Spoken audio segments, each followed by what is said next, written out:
Desde nuestros estudios en Washington, D.C., Batalla Política. Bienvenidos a Batalla Política, feliz 2020. Iniciamos el primer show del año, nosotras dos juntitas acá con Joanna Kelly. Joanna, ¿cómo pasaste el fin de año? Súper rico, con la familia, los amigos, muy bien. Qué bueno, porque yo lo pasé muy bien, lo pasé en la Florida. ¿Calientico? Muy alegre, calentito por allá. Qué rico. Pero bueno, acá las noticias no pararon. Así que, ¿qué te parece? Y estuvieron bastante candentes. ¿Qué te parece si pasamos con Emiliana Molina para que nos cuente un poquito de lo que está sucediendo en Washington? Adelante, Emiliana, feliz año. Hola, ¿qué tal, Yali? Joanna, hoy las saludo desde la Casa Blanca. Esta semana les proponemos debatir sobre estos temas que han sido noticia aquí en Estados Unidos. Esta misma semana, el presidente estadounidense Donald Trump, en un breve discurso desde la Casa Blanca, invitó a negociaciones con Irán en un esfuerzo por desescalar las tensiones con esa nación. Esto después de que Washington diera la orden de bombardear el convoy donde se movilizaba Qasem Soleimani, el comandante iraní, y que finalmente acabaron con su vida. En represalia, Irán respondió con unos 16 misiles a bases estadounidenses en Irak. Segundo, vamos a hablar un poco más del juicio político en este programa de Batalla Política del día de hoy. Es que Mitch McConnell, el líder de la mayoría de los republicanos en el Senado, ha dicho que este juicio político en contra del presidente podría iniciar tan pronto como la próxima semana. Esto mientras Nancy Pelosi, la líder de la Cámara de Representantes, se prepara para enviarle los artículos de destitución al líder de la mayoría del Senado. McConnell está coordinando directamente con la Casa Blanca y la defensa del presidente Donald Trump. Y por último y tercero, pero no menos importante, vamos a ver y hablar un poco de los pronósticos para estas elecciones del 2020. Y es que algunas encuestas señalan que Bernie Sanders, el senador por Vermont, podría estar liderando algunas encuestas y posiblemente podría ganar las campañas presidenciales en el partido de los demócratas, montándole aún más la competencia a su contrincante Joe Biden, el ex vicepresidente de Barack Obama. Así que veamos un poco de estos pronósticos, Joanna, Yali, y a ver si para las elecciones del 2020 este noviembre acertaron alguna. Adelante. Muchísimas gracias, Emiliana. Definitivamente momentos de mucha definición, sobre todo en cuestión de política exterior. Sí. ¿Qué te parece todo esto que está transcurriendo y que está transpirando con todo lo de Irán? Preocupante, muy preocupante. Yo creo que como lo hablábamos en el anterior programa, les contaba que tengo familiares militares. Mi esposo sirve en el ejército y mi hermano también. Y siempre es angustioso, ¿no? Como familiar de militar. Cuando entramos en este tipo de conflictos siempre estamos pensando pues no solo en nuestras familias y en las personas allegadas, sino en todos, en los millones de soldados, y ver las noticias del desplazamiento de 3.500 soldados al Medio Oriente fue un poco alarmante, no fue una buena manera de comenzar este año, lo que nos quiere decir, Yali, que va a ser un año caliente de muchas noticias, muchas expectativas. Yo creo que vamos a tener muchas ansiedades y bueno, y Irán va a quedar ahí. Afortunadamente pues está mejorando, está un poquito bajando la temperatura del conflicto y esperamos que siga así, que no haya más ataques ni respuestas de Irán ni de Estados Unidos y que podamos mantenernos, pero de acuerdo a varios militares, todavía existe el riesgo de ataques terroristas y ataques aislados, no solo de Irán, pero también de las milicias. Así que hay que estar muy pendientes y esperemos que el presidente Donald Trump continúe con esta actitud que demostró después de la reunión con el Congreso el pasado 8 de enero, donde vimos un presidente calmado, un presidente tranquilo, digamos, deseando la paz, dando un mensaje muy pacífico a los Estados Unidos y al mundo entero, y hablando de paz, y hablando de prosperidad, y invitando al pueblo iraní a cambiar su estrategia y a trabajar juntos por un desarrollo económico y social. Esperemos que podamos seguir viendo ese presidente y no el presidente lleno de impulsos y beligerante que vimos al comienzo, bueno, a finales del 2019 y al comienzo del 20, que ordenó este asesinato y este ataque a un gobernante iraní? Yo creo que, primero que nada, empecemos por recapitular un poco lo que fue la muerte o la eliminación de Soleimani, un general iraní terrorista, una persona que tenía sangre en las manos, no solamente de estadounidenses, sino de muchas nacionalidades, una persona que continuaba con planes, no solamente, y que estuvo involucrado en el plan del ataque a la embajada estadounidense en Irak, pero que continuaba con más planes, inclusive para dañar a diplomáticos estadounidenses y a personal estadounidense y por supuesto a nuestras Fuerzas Armadas, que Dios las bendiga, son las que nos protegen, y a todas esas, a todos esos muchachos tan jóvenes, porque generalmente son muy jóvenes. Que tienen que ir a todos estos países a prestar seguridad no solo a los estadounidenses, sino también a las personas en esa área, en esa región. La eliminación de Soleimani, no estuvo errada la decisión del presidente, fue una decisión acertada, una decisión que tenía que haber sucedido hace muchísimo tiempo y que en otras administraciones no sucedió. Creo que fue positiva, no solo para los Estados Unidos y para nuestra seguridad nacional, sino para el mundo entero, que esta persona ya no esté dentro de nuestro planeta, por decirlo de alguna manera. Creo que también es importante el destacar, como tú dijiste, la manera en que el presidente Trump se ha proyectado, la cual no ha sido la que muchas personas demócratas esperaban, pero han tenido que aceptar que fue la correcta, de una manera bastante pacífica, como vimos en ese mensaje en el que salió a hablar de lo que había sucedido después del ataque a nuestras bases en Irak, llamando a la paz, llamando al pueblo iraní a que se incorpore a lo que es un sistema democrático, y diciendo muy claramente que mientras él sea presidente de los Estados Unidos, Irán no tendrá un arma nuclear. Creo que eso es sumamente importante. Bueno, estoy de acuerdo contigo que este general iraní actuó durante su vida como un terrorista, pero lamentablemente, nos guste o no, fue un miembro o era un miembro de un gobierno establecido y legítimo como es Irán. Aunque nos guste o no, hay protocolos y hay reglas internacionales que tenemos que seguir cuando vamos a atacar a un Estado. Son un poco diferentes no son las mismas reglas de juego cuando vamos a atacar a un grupo terrorista o a un líder terrorista como cuando Osama Bin Laden. Las reglas de juego fueron diferentes, obviamente, y digamos las responsabilidades son diferentes a cuando vamos a atacar a un miembro legítimo de un Estado o de un país o de un gobierno.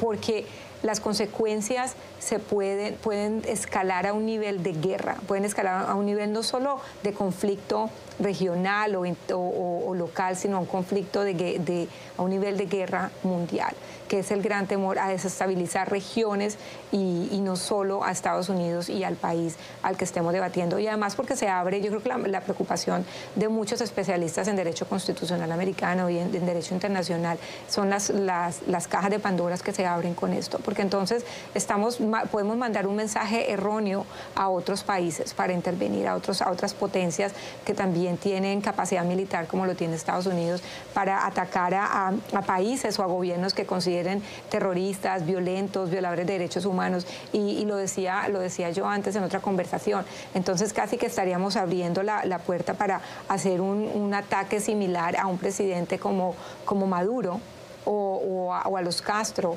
en caso de que ellos atacaran una base o digamos, personal americano o ciudadanos americanos. Y no podemos correr ese riesgo, Yali, y esa es la mayor preocupación. Yo creo que es otra vez una pregunta del cómo se hacen las cosas. Yo creo que por eso tanto el presidente Bush como el presidente Obama tomaron la decisión de no hacerlo, de no asesinarlo y de no atacarlo. Yo creo que hay algo que hay que evaluar, porque tú mencionas las reglas internacionales, cómo la comunidad internacional respondería al respecto. Definamos algo.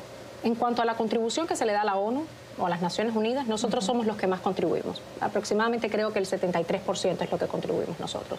Entonces, cuando estamos viendo números, cuando estamos hablando de quién toma el liderazgo ante hechos como los que estaban ocurriendo con Soleimani, que tenían que haber, que esta eliminación, como te digo, tenía que haber ocurrido mucho antes, Estados Unidos tiene que tomar el liderazgo. Estados Unidos tiene que actuar, porque ¿hasta cuándo vamos a esperar? ¿Vamos a esperar a que haya más sangre estadounidense en las manos de estos terroristas para poder llevar a cabo un ataque? Tiene que esperar, como es la paciencia de Joe Biden, que no quería o estuvo en desacuerdo en aquel momento con la redada con Bin Laden, y el presidente Obama lo atrapó, un punto para él. No, yo entiendo la preocupación, pero el tema es que no podemos actuar como actúan ellos, no podemos actuar como actúan los dictadores, como actúan o de la manera en que los regímenes toman decisiones y tomar, que lo que hemos estado haciendo, lo que ha hecho el presidente en algunas de sus políticas exteriores es tomar acciones unilaterales, porque no estamos solos y aunque estemos, porque es una posición un poco pretenciosa, ¿no? De que somos los más poderosos, tenemos una capacidad militar muy grande, acabamos de invertir $2 trillones en el poder militar americano, entonces podemos ir, matar, podemos tirar bombas nucleares. Yo creo que no se trata de eso, se trata de demostrar esa capacidad militar, esa capacidad económica, esa capacidad logística con humildad y trabajar en acciones multilaterales, porque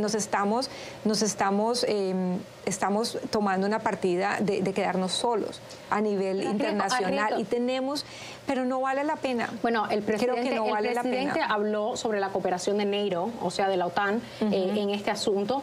Sabemos, por supuesto, que la OTAN tiene una capacidad, digamos, hasta cierto punto limitada, porque se están encargando también de muchos asuntos en cuanto a Rusia, en cuanto a lo que es el Eastern Europe, al este de Europa. Entonces, sí, necesitamos el apoyo de nuestros aliados en esos aspectos para tomar un poco de más control sobre la región y no tener que actuar solos en este tipo de decisiones o en este tipo de eventualidades. Pero cuando la oportunidad está ahí de eliminar a una persona que está matando, asesinando a personas que están tratando de corregir un problema en la región, cuando están matando a su propia gente, cuando esto está sucediendo, yo no estoy de acuerdo en que hay que sentarnos a esperar qué es lo que deciden los demás. Los Estados Unidos siempre se ha caracterizado por su liderazgo en cuanto a la eliminación de personas que sean terroristas, que estén poniendo en riesgo la seguridad no solo de su propia gente, sino de otros pueblos también. Entonces, no creo. Y además, ¿qué es lo que está haciendo el presidente Trump? Está corrigiendo el apaciguamiento que había de Irán durante la época de Obama. Algo que realmente no tenía que haber tomado lugar. Obama le dio cash a Irán, 1.8 mil millones de dólares. Ahí están las fotos, eso no lo puede negar nadie. ¿Dio resultado esa política? ¿Dio resultado el acuerdo nuclear que se hizo? No dio resultado, porque si no estas cosas no estuvieran sucediendo. Y el ataque de los Estados Unidos, hay que puntualizar que fue un ataque de riposta, no fue un ataque fue un ataque de respuesta a lo que ya había ocurrido, a la muerte de un contractor estadounidense. Es una respuesta válida, válida. Yo creo que en una de las cosas que los que no estamos de acuerdo 100% con la decisión de Donald Trump, pensamos mucho y asimilamos este tema de la guerra contra el terrorismo y la guerra contra las drogas es muy similar.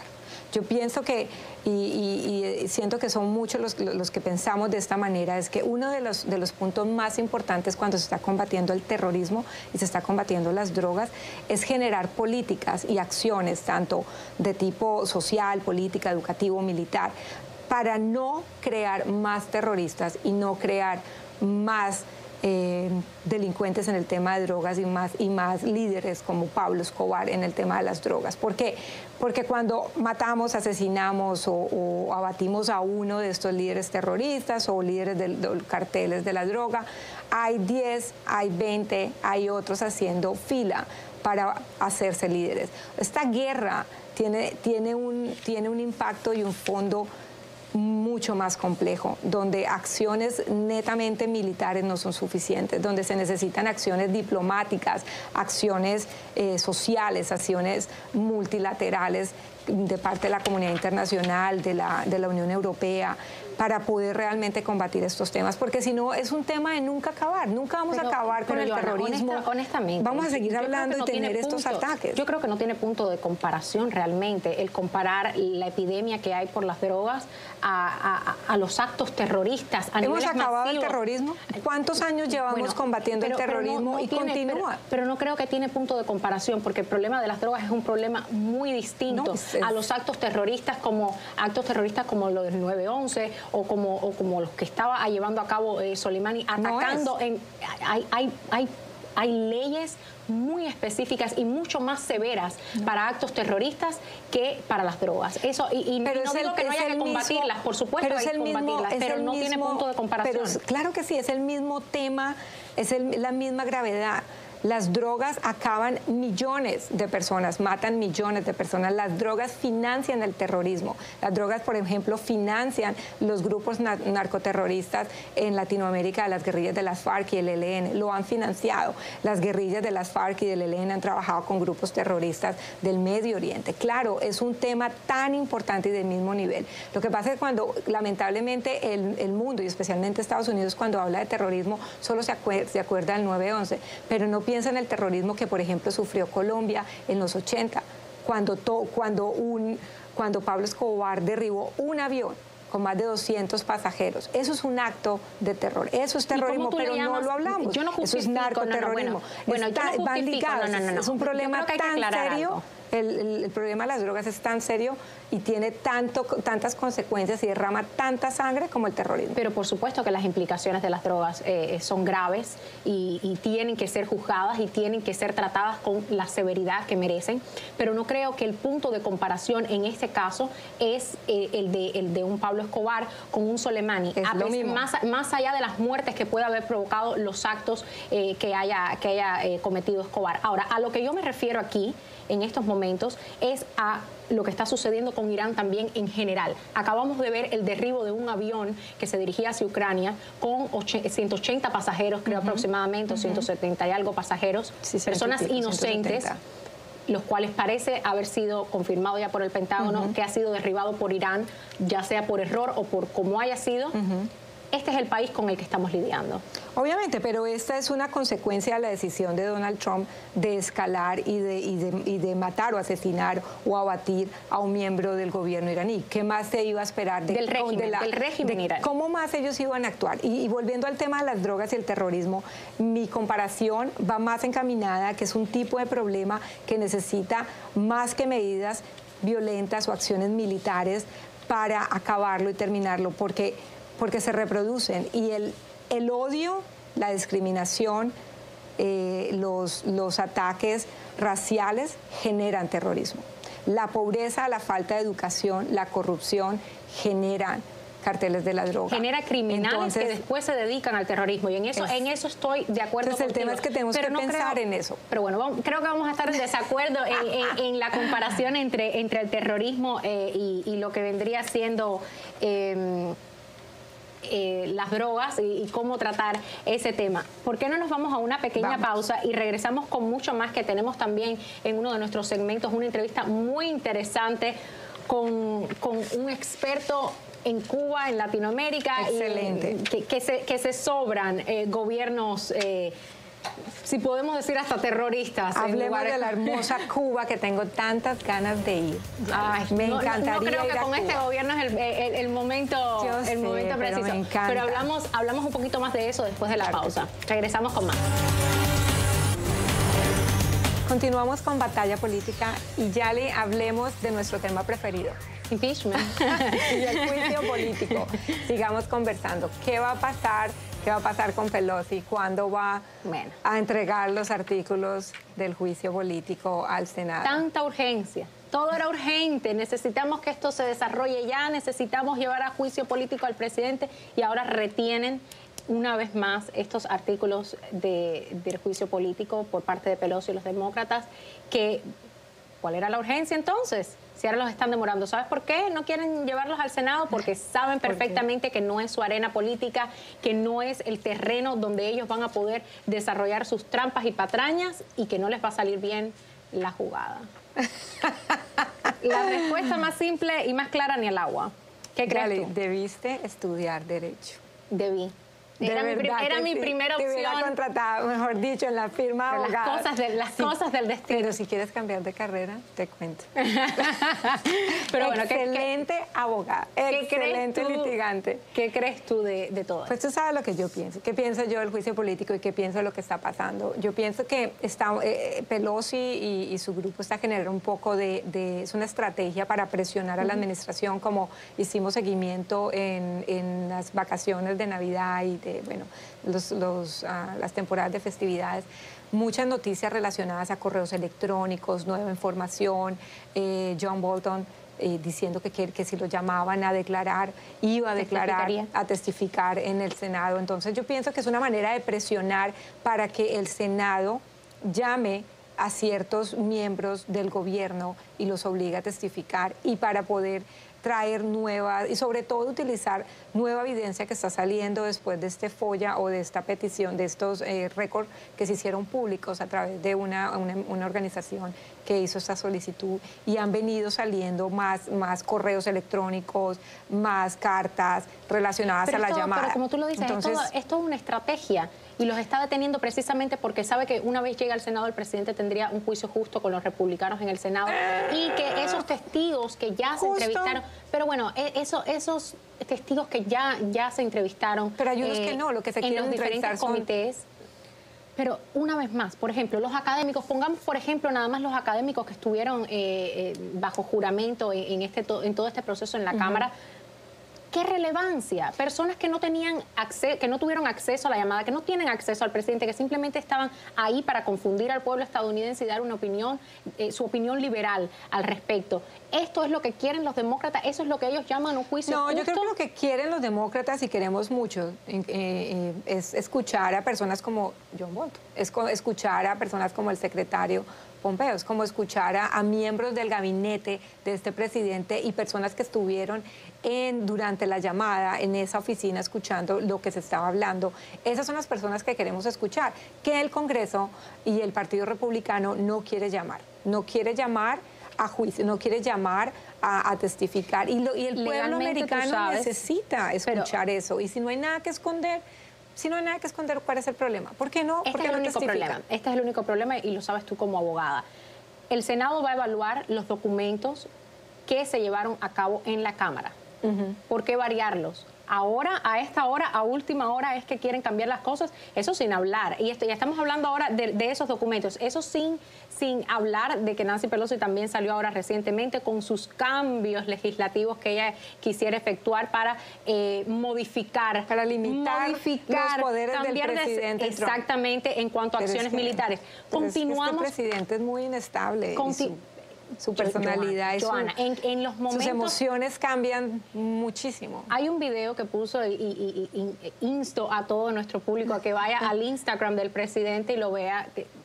Nancy Pelosi, Adam Schiff diciendo es urgente, es urgente, es urgente, es una tras de la otra. La cantidad de veces que fueron a los canales de televisión y dijeron es urgente que estos artículos se lleven a cabo y que se lleve a cabo este juicio político, y ahora ellos son los que lo están demorando. Pero es urgente también que salga a la luz pública información que no ha salido porque el gobierno la ha mantenido oculta y no ha querido someterla a la comunidad.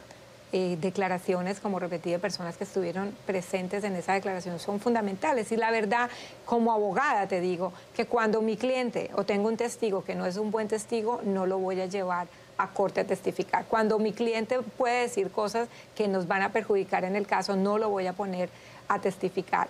Entonces, como abogada creo que es una estrategia del Partido Republicano y del presidente evitar que estas personas vayan a testificar. Y esa es la duda que como abogada objetivamente tengo. Porque uno sabe, como tú dices, como abogada uno sabe a quién lleva, a quién no lleva. Hiciste un comentario muy cierto, el tema de los constitucionalistas, los profesores constitucionales de UNC, por ejemplo, en la Universidad de Chapel Hill que estuvo. Porque uno hace eso como abogado. Uno no, es parte del litigio, del juicio. Uno lleva expertos. ¿Para qué? Para que convenzan o den una opinión Una vez específica. más, por ejemplo, si ellos no tuvieran los votos necesarios para hacer un cambio o una modificación en cuanto a lo que es la acción que pueda tomar el presidente en disponer o tomar decisiones legales sobre acción militar? ¿Por qué si saben que no va a pasar en el Senado quieren ponerlo a votación para llevarlo a la votación de la Cámara para que después falle cuando llegue al Senado? Saben perfectamente y todo lo que va a pasar y lo hacen porque es un circo político constante. Bueno, Yari, lo que llama la atención es que vimos a 2 republicanos, 2 congresistas, 2 senadores republicanos, inclusive quejándose de lo que había dicho la administración y de las razones que tuvo la administración de Trump para justificar el ataque al general iraní. Entonces, llama la atención si algunos republicanos, si los mismos republicanos no se sintieron satisfechos con las razones y consideraron que no existieron suficiente evidencia y nueva información para justificar el ataque o para justificar las acciones del presidente. Llama la atención de ¿vale o no vale la pena replantear los límites que tiene el Ejecutivo o el presidente para usar la fuerza en este tipo de acciones? Una vez más, tú conoces perfectamente cuál es la separación de poderes, es por eso que nuestra nación funciona de la manera que funciona y no creo que sea el momento en esta situación para querer llevar a cabo una modificación en ellos. Pero hablando un poco también de todo lo que son los patrocinadores del terrorismo, ¿y qué te parece también si tocamos un poco, ya pasando a temas un poco más domésticos y también de política internacional y exterior? Y hablamos con Roberto Echevarría. Bienvenido, Roberto. Él es el editor en jefe de Cubanet Noticias. Roberto, bienvenido. Muchísimas gracias por estar en nuestro show. No, gracias a ustedes. Gracias a ustedes. Roberto, ¿qué nos puedes decir sobre el grupo Clandestinos y los actos de protestas que algunos llaman vandalismo que se están llevando a cabo en la isla de Cuba? Con respecto a lo que ha estado sucediendo con este grupo autodenominado Clandestinos, pues como se ha podido ver, hay una división de opiniones, pues una parte de la comunidad cubana opina que se trata de vandalismo hacia figuras históricas de la patria y otro grupo, otra mitad de la comunidad expresa que cualquier tipo de acto de desobediencia civil hacia el régimen es positivo. Entonces, un poco que se ha ido manejando en los últimos días este tema por esas 2 vertientes. En nuestro caso, desde Cubanet, hemos tratado de cubrir ambos ángulos y consideramos que si bien puede considerarse un acto de vandalismo lo que ha estado realizando este grupo clandestino, a la misma vez sí no es menos cierto que es hora de que el cubano quizás tome acción en forma de protesta pacífica, desobediencia civil, contra el régimen y contra también algunos de los símbolos que el régimen ha tomado para sí y se ha apropiado para su lenguaje y su propaganda, su doctrina. El gobierno americano acaba de imponer una sanción al ministro de Defensa, general Leopoldo Sintra Frías, y a su familia, donde se le prohíbe la entrada a los Estados Unidos. ¿Cuál cree usted que va a ser la reacción del gobierno cubano a esta sanción?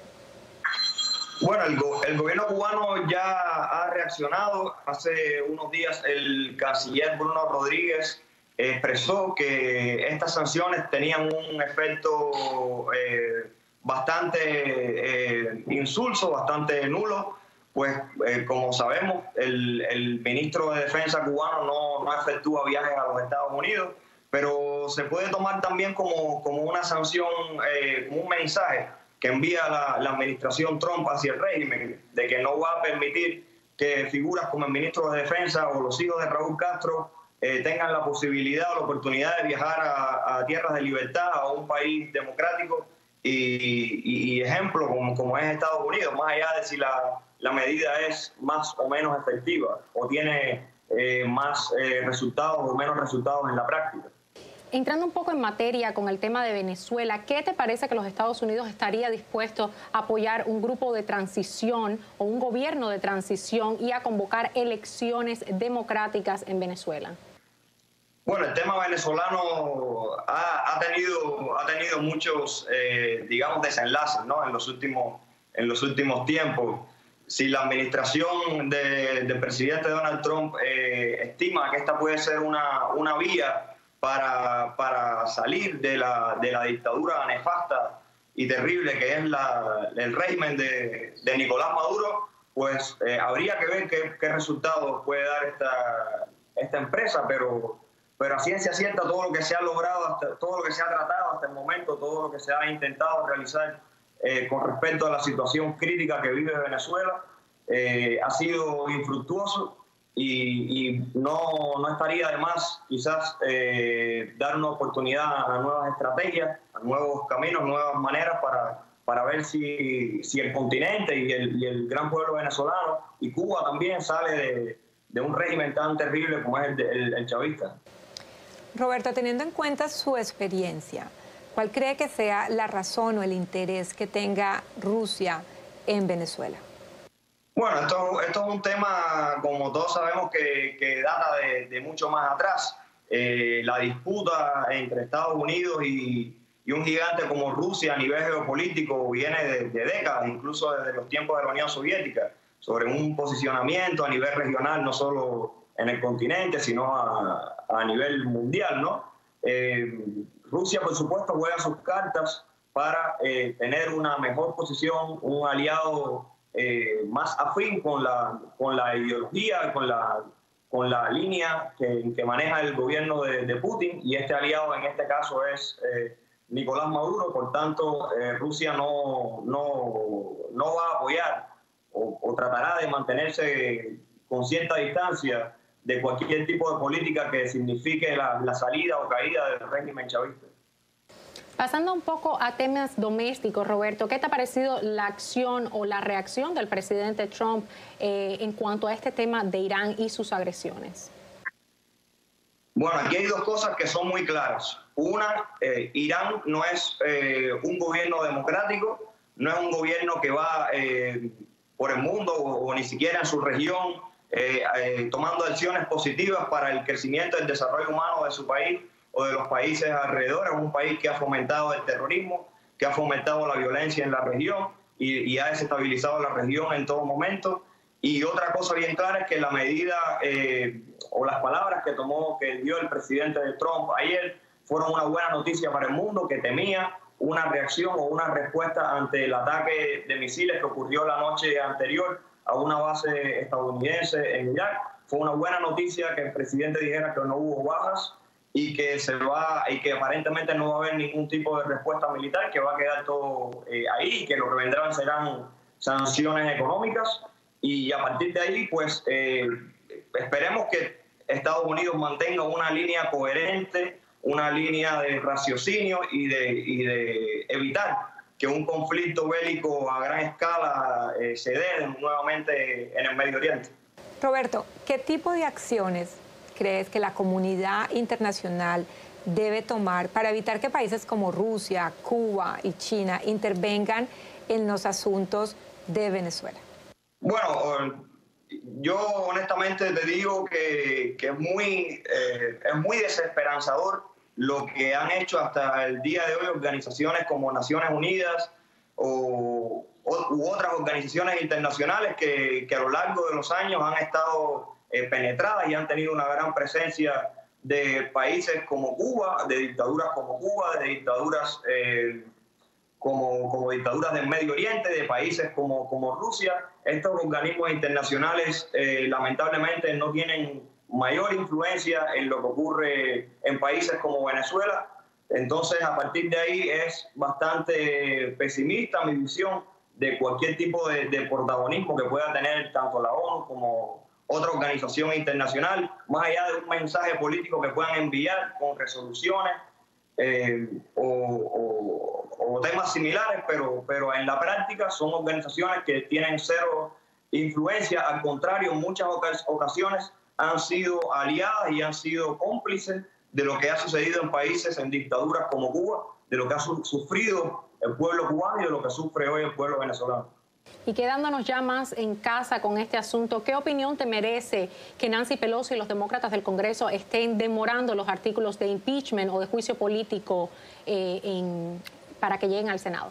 Bueno, es un poco difícil ahora mismo interpretar hacia dónde va a ir, porque está a la espera de que la vocera de la Cámara de Representantes, Nancy Pelosi, envíe los artículos del impeachment al Senado. Entonces, a partir de ahí, yo creo que todas las partes, o en general el pueblo estadounidense y lo que respecta a nosotros, la comunidad cubanoamericana, queremos que esto se resuelva, que el tema del impeachment se resuelva, especialmente en lo que concierne a Cuba, porque sabemos que cualquier tipo de cambio en la administración estadounidense tiene una repercusión en las políticas del país hacia Cuba. Hasta el momento el presidente Donald Trump ha llevado a cabo una política diametralmente opuesta a la que llevó el presidente Barack Obama hace 4 años. Esta política es una política, esta de Donald Trump es una política fuerte de confrontación, una política de línea dura hacia el régimen,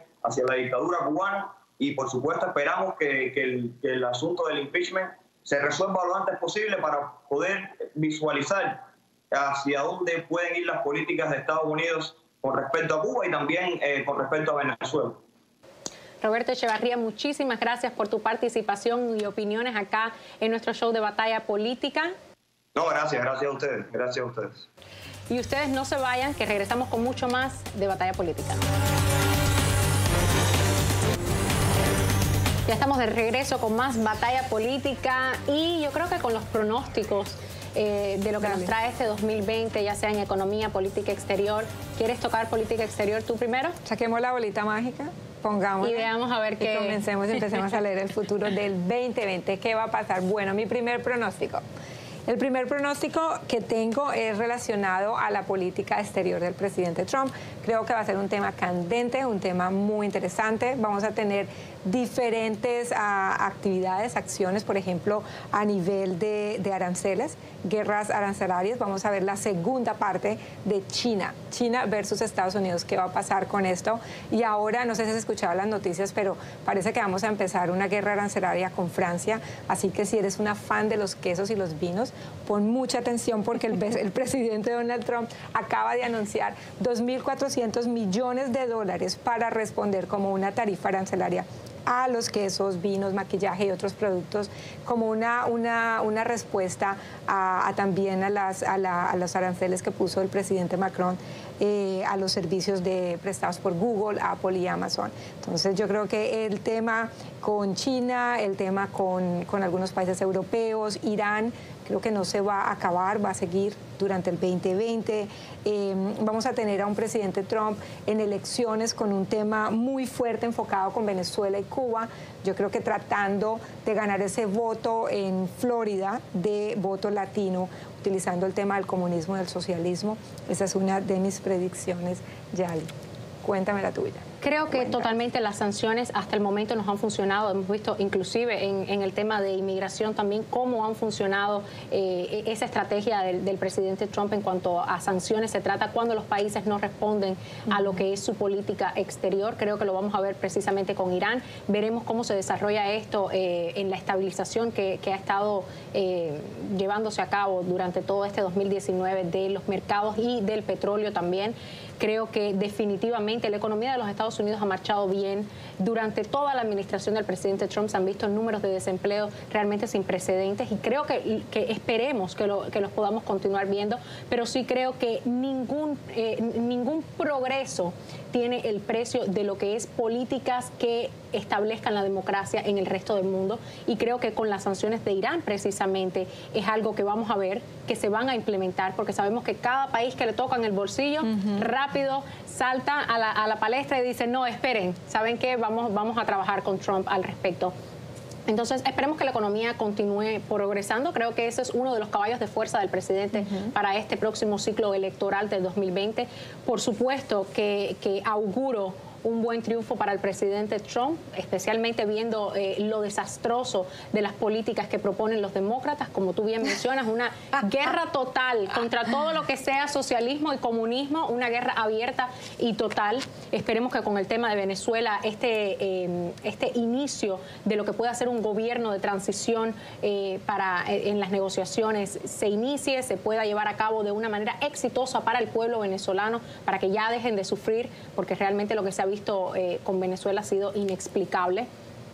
Y en temas domésticos, esperemos que este juicio político, una vez, si Nancy Pelosi por fin quiere mandar esos artículos de impeachment al Senado, que el presidente pueda tener un juicio justo y que continúe en su cargo trabajando para el pueblo estadounidense. Y en el tema de elecciones. Ese estuvo largo.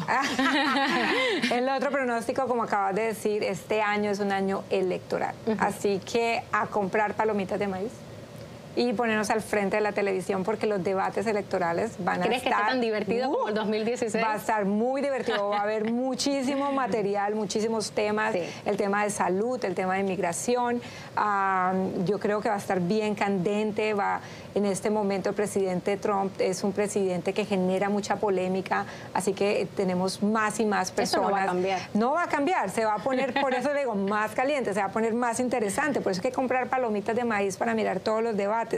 Y uno de mis pronósticos es el papel y el rol de los milenios. Recordemos que los milenios han estado en unos movimientos fuertes sociales, especialmente se han visto muy presentes y muy activos durante los 3 años de este presidente.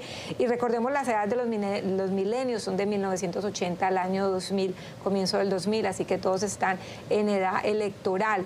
Vamos a ver, porque en las pasadas elecciones los jóvenes no fueron a las urnas como se creía, pero parece que estas elecciones de 2020 vamos a tener muchas jóvenes yendo a elegir y a las urnas, y creo que va a ser una sorpresa el rol de los milenios y nos van a dar unos números inesperados en estas elecciones, así que los republicanos...